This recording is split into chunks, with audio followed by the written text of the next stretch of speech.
Has llegado a un lugar donde el miedo respira y la oscuridad camina a tu lado. Si continúas escuchando, dale like a este video y suscríbete ahora mismo, porque ya es tarde. Ellos saben que estás aquí.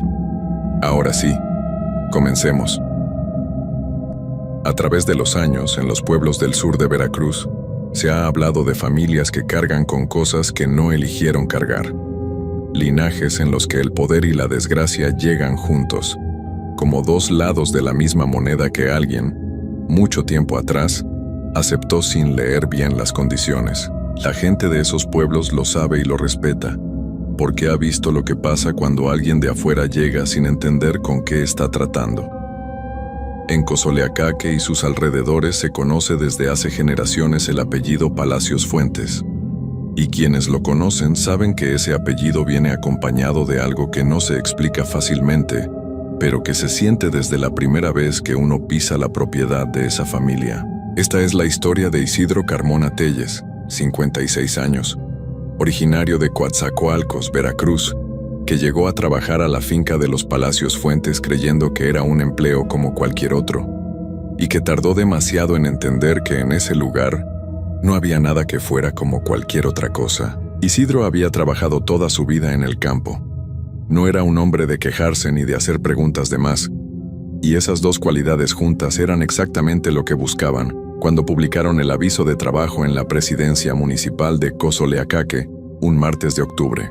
El aviso decía que se necesitaba un encargado general para una finca ganadera a las afueras del pueblo, con experiencia en manejo de ganado y mantenimiento de instalaciones rurales, con cuarto incluido y sueldo quincenal. Isidro lo leyó, anotó el número, llamó esa misma tarde y quedó en ir a ver la finca el jueves siguiente. El hombre que lo recibió por teléfono tenía una voz grave y pausada, que daba la impresión de ser alguien mayor, alguien que no tenía prisa, porque nunca había necesitado tenerla.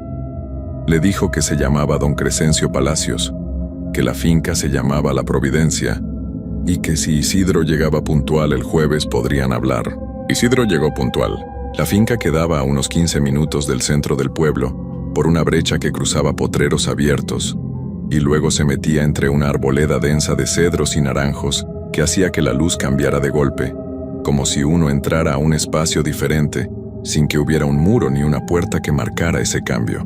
La casa principal era grande, de esas construcciones que mezclan lo antiguo con lo que se fue agregando con los años, sin un plan claro, con paredes de distintos materiales y techos a distintas alturas, todo cubierto por una enredadera oscura que subía desde el suelo hasta el segundo piso, como si la vegetación hubiera decidido reclamar poco a poco lo que era suyo. Alrededor de la casa había corrales, una bodega techada con lámina, y más allá el potrero donde Isidro pudo ver desde lejos un grupo de reses, que pastaban sin moverse demasiado, quietas de una manera que le pareció rara para la hora del día, que era media mañana y hacía calor.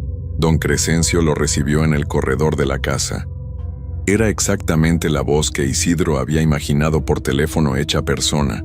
Un hombre de más de 70 años, alto aunque ya encorvado por el peso de los años, con la piel oscura y curtida del campo de toda una vida, y unos ojos que Isidro recordó después como lo primero que notó y lo último que olvidó, porque eran ojos que miraban de una manera que hacía sentir que la conversación que estaban teniendo era solo la capa de arriba y que debajo había otra conversación, más larga y más importante, que don Crescencio ya conocía de principio a fin. Le ofreció café, le señaló una silla en el corredor y sin más preámbulo que eso le habló del trabajo. Era lo que el aviso decía, ni más ni menos: manejo del ganado, mantenimiento de la cerca perimetral, supervisión de la bodega y estar disponible por si la finca necesitaba algo que no pudiera esperar. Había peones que venían de lunes a viernes a ayudar con las tareas más pesadas, pero el encargado vivía en la finca, en un cuarto que quedaba junto a la bodega, y era responsable de todo lo que pasara dentro de la propiedad en todo momento. El sueldo era bueno, notablemente bueno para lo que ofrecía la región. Isidro no preguntó por qué era tan bueno. Debió haberlo preguntado. Lo que sí preguntó fue por qué había dejado el trabajo el encargado anterior. Don Crescencio respondió sin dudar, con la misma calma de siempre, que el muchacho había tenido que irse por asuntos de familia, que le había avisado con poco tiempo, pero que esas cosas pasaban.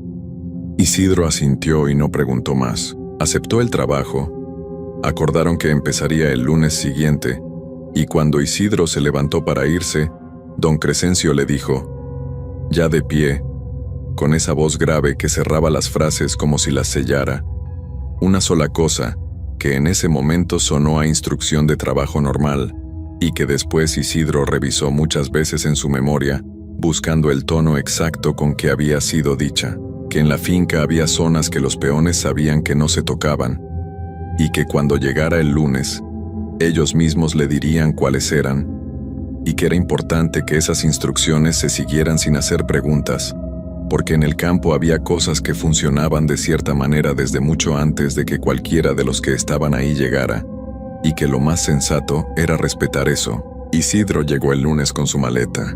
Los peones eran 3 hombres del pueblo, de entre 40 y 50 años, que lo recibieron con la cordialidad practicada de quien sabe que tiene que llevarse bien con alguien sin necesariamente querer contarle nada.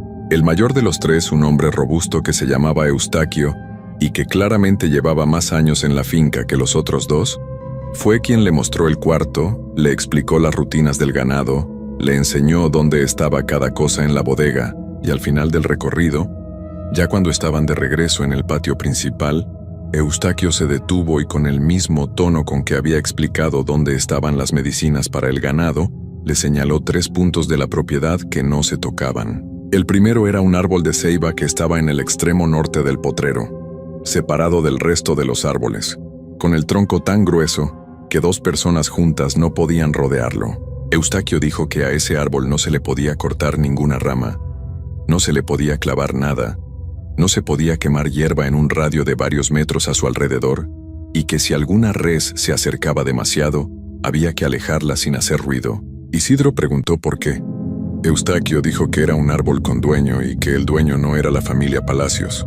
El segundo punto era un cuarto en el fondo de la bodega, separado del resto del espacio por una pared de adobe que claramente había sido construida después que el resto de la bodega, más nueva, más cuidada, con una puerta de madera oscura sin manija visible, que abría solo desde adentro o con una llave que Isidro nunca vio. Eustaquio dijo que ese cuarto era de don Crescencio, que nadie más entraba, que nadie preguntaba qué había adentro, y que si alguna vez Isidro escuchaba algo salir de ahí de noche, era importante que siguiera caminando, y no se detuviera a escuchar.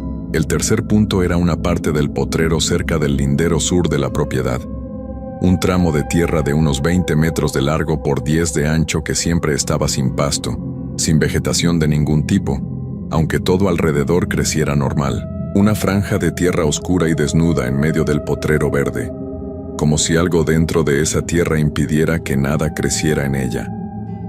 Eustaquio dijo que el ganado no pasaba por ahí solo, que siempre rodeaba esa franja por los 2 lados sin que nadie los dirigiera, y que si Isidro alguna vez necesitaba cruzar el potrero de sur a norte, era mejor dar la vuelta por el costado que cruzar por esa franja. Isidro preguntó qué era. Eustaquio lo miró un momento y dijo que era tierra vieja, que en esa tierra se habían hecho cosas hace mucho tiempo y que la tierra lo recordaba mejor que cualquier persona. Isidro procesó todo eso con la parte de su cabeza que estaba acostumbrada a trabajar en propiedades rurales, donde siempre había reglas que venían de antes de que uno llegara, y que era más práctico seguir que cuestionar. No era la primera vez que alguien le decía que tal árbol no se tocaba, o que tal parte del terreno tenía historia. Lo tomó como parte de la cultura del lugar, y los primeros días lo siguió sin que le costara trabajo, porque estaba ocupado aprendiendo las rutinas, y no tenía mucho tiempo para andar explorando los rincones prohibidos de todos modos. Don Crescencio no vivía en la finca de manera permanente. Aparecía 2 o 3 veces por semana, siempre sin avisar, y recorría la propiedad con ese paso lento y seguro suyo que no era el de un hombre que está revisando, sino el de un hombre que está escuchando, como si la tierra bajo sus pies le estuviera informando de cosas que Isidro no podía percibir.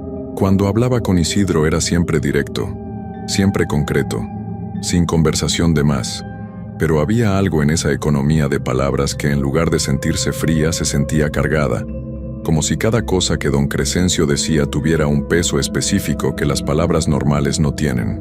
La primera semana pasó sin que nada fuera particularmente raro, o sin que nada fuera tan raro que Isidro no pudiera atribuirlo a que era nuevo en el lugar y todavía estaba aprendiendo sus sonidos y sus ritmos. La segunda semana empezó con algo pequeño, que en ese momento Isidro dejó pasar, pero que anotó sin querer en esa parte de la memoria que guarda las cosas, sin preguntarle permiso a uno. Una noche, pasadas las 11, escuchó algo en el potrero. No era el sonido que hace el ganado cuando se mueve de noche, que Isidro conocía bien. Era otra cosa, un sonido que tardó en identificar porque no esperaba escucharlo en ese contexto. Pasos humanos en el potrero, afuera, moviéndose despacio entre el pasto. Isidro se asomó por la ventana de su cuarto, pero no había luna suficiente para ver bien, y lo que alcanzó a distinguir fue solo el movimiento del pasto, una perturbación que avanzaba en línea recta desde el centro del potrero hacia el norte, hacia donde estaba la ceiba, y luego nada. El pasto quieto y el sonido del campo de noche y las reses agrupadas en el extremo contrario del potrero, todas mirando en la misma dirección, en silencio absoluto. A la mañana siguiente, Isidro le preguntó a Eustaquio si alguien había andado en el potrero de noche. Eustaquio le preguntó a qué hora. Isidro dijo que pasadas las 11. Eustaquio asintió despacio, como si eso respondiera a una pregunta que él llevaba tiempo esperando que Isidro hiciera, y dijo que en esta finca había cosas que se movían de noche que no eran del personal ni de la familia, que eso era parte de lo que hacía funcionar el lugar, que era mejor no salir a investigar cuando se escuchaban esas cosas, porque no todo lo que se mueve de noche en la Providencia estaba ahí para que uno lo viera. Isidro lo miró buscando alguna señal de que Eustaquio estaba exagerando, o probándolo como hacen a veces los trabajadores viejos con los nuevos, poniéndoles historias para ver cómo reaccionan. Pero en la cara de Eustaquio no había ningún rastro de broma, solo la misma expresión práctica y seria con que había explicado todo lo demás desde el primer día, como quien describe el funcionamiento de una máquina complicada que ha aprendido a respetar, aunque no entienda del todo cómo funciona. Esa misma semana, un miércoles en la tarde, llegó don Crescencio a la finca y estuvo más tiempo del habitual. Recorrió el potrero, revisó el ganado, habló con Eustaquio sobre una parte de la cerca que necesitaba refuerzo. Al final de la tarde, cuando ya los peones se habían ido y solo quedaban Isidro y él en la propiedad, don Crescencio se sentó en el corredor de la casa y le hizo señas a Isidro de que se sentara también. Le preguntó cómo iba el trabajo, si había algún problema con el ganado, si el cuarto estaba bien. Isidro dijo que todo bien. Hubo un silencio que don Crescencio dejó estar sin llenarlo, de esa manera suya, que hacía sentir que el silencio era parte de lo que quería decir. Y entonces le preguntó con esa voz grave y pareja si había notado algo en las noches. Isidro dijo que sí. Le contó lo del potrero, los pasos, las reses agrupadas mirando hacia la ceiba. Don Crescencio escuchó con los ojos en el horizonte del potrero, y cuando Isidro terminó, asintió una vez, despacio, como confirmando algo que ya sabía. Dijo que lo que Isidro había escuchado era normal en esa finca, que había cosas en esa propiedad que llevaban en ella desde mucho antes de que los Palacios llegaran, y que los Palacios habían aprendido hace generaciones que esas cosas y la familia podían coexistir, mientras cada quien respetara los espacios del otro, que era un acuerdo viejo, más viejo que él, más viejo que su padre y que el padre de su padre, y que mientras ese acuerdo se respetara, la finca prosperaba y la familia estaba bien. Isidro preguntó qué pasaba si el acuerdo no se respetaba. Don Crescencio lo miró directamente y dijo que nadie que hubiera estado en esta finca lo suficiente había querido descubrirlo. Isidro durmió mal esa noche, no por los sonidos que esa noche no hubo, sino por la conversación, que se quedó dándole vueltas de una manera que no lo dejaba acomodarse. Había algo en la tranquilidad con que don Crescencio hablaba de esas cosas que era más inquietante que si las hubiera dicho con miedo o con advertencia dramática. Era la tranquilidad de alguien que ha vivido toda su vida dentro de algo que cualquier otra persona encontraría aterrador y que para él era simplemente la manera en que eran las cosas. Y esa normalidad, esa aceptación tan completa y tan vieja, era lo que hacía que Isidro se diera cuenta ya tarde, tumbado en la cama con los ojos abiertos en la oscuridad del cuarto junto a la bodega, de que el lugar en el que había aceptado vivir no era una finca ganadera con algunas supersticiones locales. Era algo considerablemente más complicado que eso, y él estaba adentro de ello. Y afuera la noche era larga, y el potrero estaba quieto, y la ceiba en el extremo norte era solo una sombra oscura contra el cielo, quieta e inmensa, esperando lo que siempre esperaba. La tercera semana en la finca fue la que cambió todo. No de un golpe, sino de la manera en que cambian las cosas en los lugares que tienen historia larga.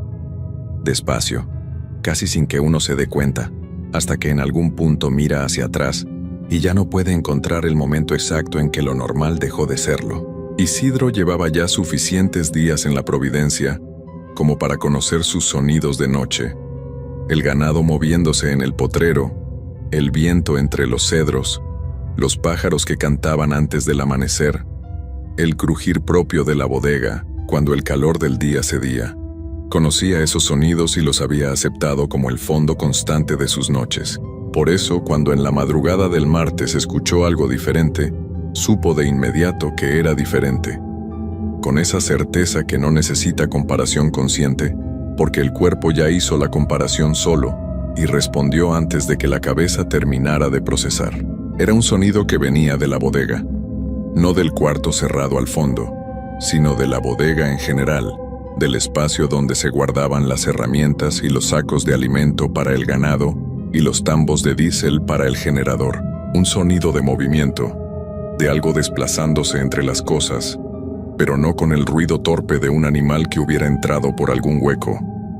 Era ordenado, calculado, como alguien que conoce bien el espacio donde se mueve y no necesita tantear porque sabe exactamente dónde está cada cosa. Isidro se quedó quieto en la cama escuchando durante varios minutos. El sonido no se detenía. Iba de un lado al otro de la bodega con una lentitud que no era indecisión, sino algo más parecido a una rutina, como alguien que está haciendo algo que ha hecho muchas veces y que no requiere prisa porque el resultado siempre es el mismo. Isidro se levantó. No porque quisiera investigar, sino porque su cuarto estaba pegado a la bodega, y la idea de quedarse acostado escuchando eso, sin saber qué era, le resultó finalmente peor que ir a ver. Tomó la linterna que guardaba junto a la cama, abrió la puerta de su cuarto despacio y entró al espacio de la bodega. Prendió la linterna y barrió el cuarto con el haz de luz de izquierda a derecha. Las herramientas estaban en su lugar, los sacos apilados igual que siempre, los tambos en la esquina sin que nada estuviera desacomodado. No había nada, ningún animal, ninguna persona, ninguna explicación visible para lo que había escuchado durante varios minutos desde el otro lado de la pared. Entonces la linterna llegó al fondo de la bodega, a la pared de adobe que separaba el resto del espacio del cuarto cerrado, y Isidro se detuvo. Debajo de la puerta de madera oscura, esa puerta sin manija que nadie abría, había luz, una luz tenue, anaranjada, del tipo que da una vela o una llama pequeña, que se filtraba por la ranura entre la madera y el suelo, y se extendía unos centímetros sobre el piso de tierra de la bodega. Isidro se quedó inmóvil mirando esa línea de luz durante lo que le pareció un tiempo muy largo. No había nadie en la finca esa noche excepto él, porque don Crescencio no había venido ese día, y los peones se iban siempre antes de oscurecer. Nadie debería estar en ese cuarto. Nadie debería haber prendido ninguna luz ahí adentro. Recordó lo que Eustaquio le había dicho el primer día con esa voz práctica y sin adornos. Si alguna vez escuchas algo salir de ahí de noche, sigue caminando y no te detengas a escuchar. No le había dicho qué hacer si la cosa era al revés. Si uno ya estaba parado frente a la puerta mirando la luz de adentro, Isidro dio un paso hacia atrás, luego otro. Apagó la linterna sin saber muy bien por qué, como si la oscuridad lo hiciera menos visible para lo que fuera que hubiera dentro, y regresó a su cuarto. Cerró la puerta. Se sentó en la cama, La luz debajo de la puerta de la bodega estuvo ahí, visible por la ranura de su propio cuarto, durante casi 1 hora más antes de apagarse. Isidro la vio apagarse, y después de eso no hubo más sonidos y el resto de la noche fue silencio, pero un silencio diferente al de antes, más denso, más habitado, como el silencio de un cuarto donde acaba de pasar algo y el aire todavía lo recuerda. A la mañana siguiente esperó a que llegara Eustaquio y le contó lo que había visto. Eustaquio escuchó sin cambiar la expresión, sin sorpresa, con esa calma que Isidro ya había aprendido a identificar como la calma de alguien que sabía perfectamente de qué le estaban hablando. Cuando Isidro terminó, Eustaquio dijo una sola cosa, que era mejor que don Crescencio supiera que Isidro había visto eso. No como acusación ni como problema, sino porque el patrón necesitaba saber cuándo ciertas cosas habían sido vistas por alguien nuevo en la propiedad. Isidro preguntó por qué importaba eso. Eustaquio dijo que porque cuando algo de la providencia te veía tan bien, era importante que don Crescencio lo supiera antes de que pasara mucho tiempo. Esa frase, dicha con la misma entonación con que Eustaquio diría que había que revisar la cerca del potrero norte, se quedó instalada en Isidro con una permanencia que ningún grito ni ninguna historia dramatizada habría logrado. Cuando algo de la providencia te veía tan bien, no si algo te había visto. ¿Cuándo? Como si fuera inevitable, como si el único asunto pendiente fuera que don Crescencio se enterara a tiempo. Don Crescencio llegó esa misma tarde, lo cual en sí mismo era raro porque no tenía programado venir. Isidro se preguntó después si Eustaquio le había avisado de alguna manera, aunque no lo había visto llamar a nadie. El patrón recorrió la propiedad como siempre, sin prisa, escuchando la tierra bajo sus pies, y al terminar se sentó con Isidro en el corredor y le preguntó directamente qué había visto la noche anterior. Isidro contó todo: el sonido en la bodega, la linterna, la luz debajo de la puerta del cuarto cerrado, la hora a la que se apagó. Don Crescencio escuchó con los ojos en el potrero, y cuando Isidro terminó, estuvo en silencio un momento antes de hablar. Le dijo que lo que había en ese cuarto de la bodega era parte del acuerdo del que le había hablado la semana anterior, que en la familia Palacios había cosas que se heredaban de una generación a la siguiente, igual que se hereda una deuda o una propiedad, con la diferencia de que esta herencia no se podía rechazar ni transferir a quien no fuera de la sangre, que su padre lo había recibido de su abuelo, y su abuelo de quien lo había iniciado todo, muchas generaciones atrás, cuando alguien en la familia había hecho un trato que en ese momento pareció conveniente, y que con el tiempo había demostrado ser mucho más de lo que esa persona había calculado que iba a costar, que lo que estaba en el cuarto de la bodega era la parte del trato que vivía en la finca, que necesitaba atención periódica, ciertos cuidados que don Crescencio le daba cuando venía, y que a cambio de esos cuidados, la finca producía, el ganado estaba sano, y la familia Palacios seguía en pie mientras otras familias de la región habían ido desapareciendo una por una con los años. Isidro preguntó qué era exactamente lo que había en ese cuarto. Don Crescencio lo miró de esa manera suya que veía algo más allá de la persona que tenía enfrente, y dijo que no tenía un nombre sencillo en español, que en la lengua de la gente que había vivido en esa tierra mucho antes que los Palacios, se llamaba de una manera que él sabía pronunciar, pero que prefería no decir en voz alta, fuera de los momentos en que era necesario, que lo más cercano que podía describir con palabras comunes era que era una presencia que había estado en esa tierra desde antes de que hubiera finca, desde antes de que hubiera familia Palacios, desde antes incluso de que hubiera pueblo, y que el trato que hizo su ancestro no había sido crearla ni invocarla, sino simplemente reconocerla y ofrecerle un lugar definido dentro de la propiedad a cambio de su tolerancia, que antes del trato en esa tierra no crecía nada, que el ganado que se metía al terreno no amanecía, que las personas que intentaban construir en esa zona no terminaban bien, que el trato había convertido todo eso en algo manejable, en algo con reglas, con límites, con un espacio asignado donde vivía sin molestar siempre y cuando se respetaran las condiciones. Y entonces don Crescencio dijo algo que Isidro no esperaba.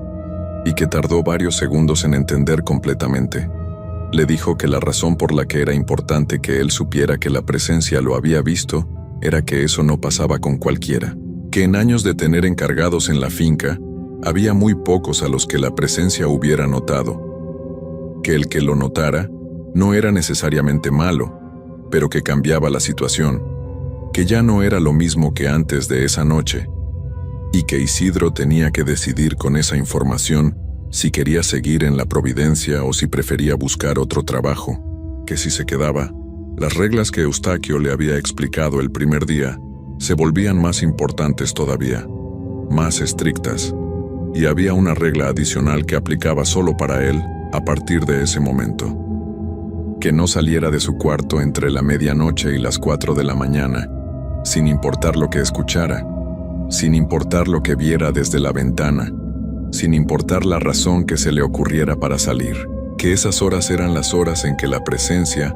hacía su recorrido de la finca, y que hasta ese momento había ignorado a los encargados, porque los encargados no existían para ella, pero que ahora Isidro sí existía para ella, y que existir para ella significaba que si lo encontraba fuera de su cuarto en esas horas, la presencia iba a reaccionar de la única manera que sabía reaccionar ante algo que se cruza en su camino, sin haber sido invitado. Isidro quiso preguntar cómo reaccionaba. Don Crescencio dijo que el encargado anterior lo había descubierto, y que por eso ya no estaba. Esa noche Isidro no durmió pensando en irse. Lo consideró con seriedad, estuvo a punto de empacar, estuvo a punto de llamar a su hermano que tenía coche para que viniera a buscarlo. Pero algo lo detuvo, que no era exactamente miedo, sino algo más difícil de nombrar. Era la manera en que don Crescencio había presentado las opciones, como si las dos fueran igualmente válidas, como si irse fuera completamente posible y quedarse también, sin presión en ninguna dirección. Y en esa neutralidad había algo que Isidro no supo identificar bien en el momento, pero que después, con el tiempo, entendió que era una trampa muy antigua, del tipo que no parece trampa porque nadie lo está empujando, porque la puerta está abierta y uno puede salir cuando quiera. Pero algo en el lugar mismo, en el aire, en la tierra, en los años de esa propiedad cargada de trato y de presencia y de familia que había aprendido a vivir con todo eso, hacía que irse se sintiera más difícil de lo que debería sentirse, como si el lugar ya lo hubiera adoptado sin pedirle permiso. Se quedó. Siguió la regla nueva con una disciplina que venía del miedo más puro que había sentido en su vida. Ese miedo limpio y sin adornos de quien entiende que las consecuencias de equivocarse son reales y permanentes. Nunca salió de su cuarto entre medianoche y las 4 de la mañana. Escuchó cosas en esas horas que habría preferido no escuchar. Los pasos en el potrero que ahora reconocía, el sonido ocasional de la puerta de la bodega, abriéndose y cerrándose, aunque nadie hubiera llegado a la finca, una vez el sonido de algo arrastrándose sobre el techo de la bodega, con un peso que ningún animal local habría tenido, y otra vez, la peor de todas, su propio nombre dicho desde afuera de su ventana en una voz que no era la de ningún hombre, ni la de ninguna mujer, sino algo entre las dos que no terminaba de ser ninguna de las dos, dicho con una pronunciación perfecta, con el acento correcto, con la entonación exacta con que lo diría alguien que lo conociera desde hace mucho tiempo. Esa noche, la de su nombre en la ventana, Isidro se quedó inmóvil en la cama con los ojos cerrados y los puños apretados sobre el pecho, repitiendo mentalmente la instrucción de don Crescencio, como si fuera lo único que lo anclaba a algo seguro. No salgas. No importa lo que escuches.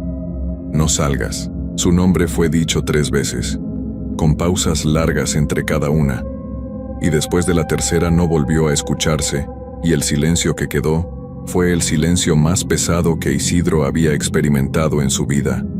El silencio de algo que se fue pero que no se fue lejos, que se quedó cerca esperando a ver qué pasaba, y que cuando no pasó nada se alejó despacio, con una paciencia que no era la paciencia de algo que se rinde, sino la de algo que sabe que tiene todo el tiempo del mundo para intentarlo de nuevo. Los meses que siguieron Isidro los describió siempre de la misma manera cuando alguien le preguntaba, cómo vivir dentro de algo que es más grande que uno, y que tiene sus propias reglas, y que mientras uno las respete, lo deja existir dentro de él, pero que nunca, ni un solo día, deja de recordarle que el que está ahí de visita es uno, no la presencia. Que la presencia es la que pertenece al lugar, que la finca, el ganado, los años y las generaciones de palacios. Todo eso era secundario a lo que había estado en esa tierra desde antes de que ninguno de ellos naciera, y que estaría ahí después de que todos se fueran. Isidro trabajó en la Providencia 4 meses, que fue lo que duró antes de que su cuerpo tomara la decisión que su cabeza había estado postergando. Un lunes en la mañana, sin planearlo, sin haber dormido la noche anterior, desayunó, recogió sus cosas, le dijo a Eustaquio que se iba y que lo sentía, y caminó hasta la brecha para esperar el primer vehículo que pasara hacia el pueblo. No llamó a don Crescencio para avisarle, no pudo explicar bien por qué no llamó, solo que en el momento de irse la idea de hablar con el patrón le resultó imposible de una manera que no era racional, pero que su cuerpo entendía aunque su cabeza no tuviera las palabras para describirlo. Llegó a Coatzacoalcos ese mismo día y no regresó a Cozoleacaque. Sus conocidos notaron que había cambiado de una manera que no sabían nombrar exactamente, que estaba más callado, que se sobresaltaba con sonidos que antes no le habrían llamado la atención, que dormía con la luz prendida aunque le costara el recibo de la luz. Isidro no hablaba del tema con casi nadie, pero las pocas veces que lo hizo, siempre mencionó la misma cosa como lo más perturbador de todo, más que los pasos en el potrero, más que la luz debajo de la puerta, más que su nombre en la ventana de noche. Lo más perturbador, decía, era que en los 4 meses que estuvo en la Providencia nunca vio a la presencia directamente. Nunca la vio, nunca la encontró cara a cara, nunca tuvo frente a él nada que pudiera describir con forma o tamaño o color.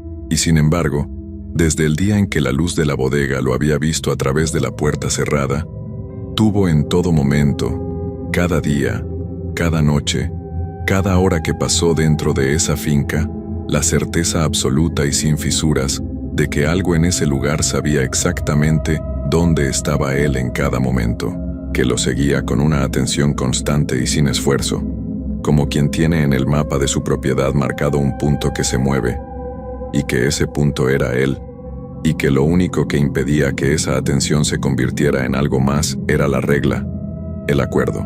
El trato viejo que don Crescencio mantenía vivo con sus visitas al cuarto de la bodega, y sus ofrendas a la ceiba, y su conocimiento de cosas que había heredado sin pedirlas, y que iba a tener que pasarle a alguien de su sangre cuando ya no pudiera cargarlas solo. Isidro pensaba en eso a veces, en quién iba a heredar el trato cuando don Crescencio ya no estuviera, en si había alguien en la familia Palacios que supiera lo que venía, en si el acuerdo que alguien había firmado hace generaciones tenía alguna cláusula sobre lo que pasaba cuando ya no hubiera nadie de esa sangre para mantenerlo, y en lo que le ocurriría a la presencia si ese día llegaba y el trato se rompía no por decisión, sino por ausencia, si volvería a ser lo que había sido antes de que los Palacios llegaran, si la tierra volvería a no dar nada y el ganado volvería a no amanecer, y las personas que intentaran construir en esa zona volverían a no terminar bien. Pensaba en eso, y lo dejaba ir sin llevarlo hasta el final, porque llevarlo hasta el final significaba pensar en que la presencia seguiría ahí de todas formas, con trato o sin él, con Palacios o sin ellos, con reglas o sin reglas, esperando en su tierra como había esperado siempre, desde antes de que hubiera nombre para lo que era, y desde antes de que hubiera alguien que supiera temerle.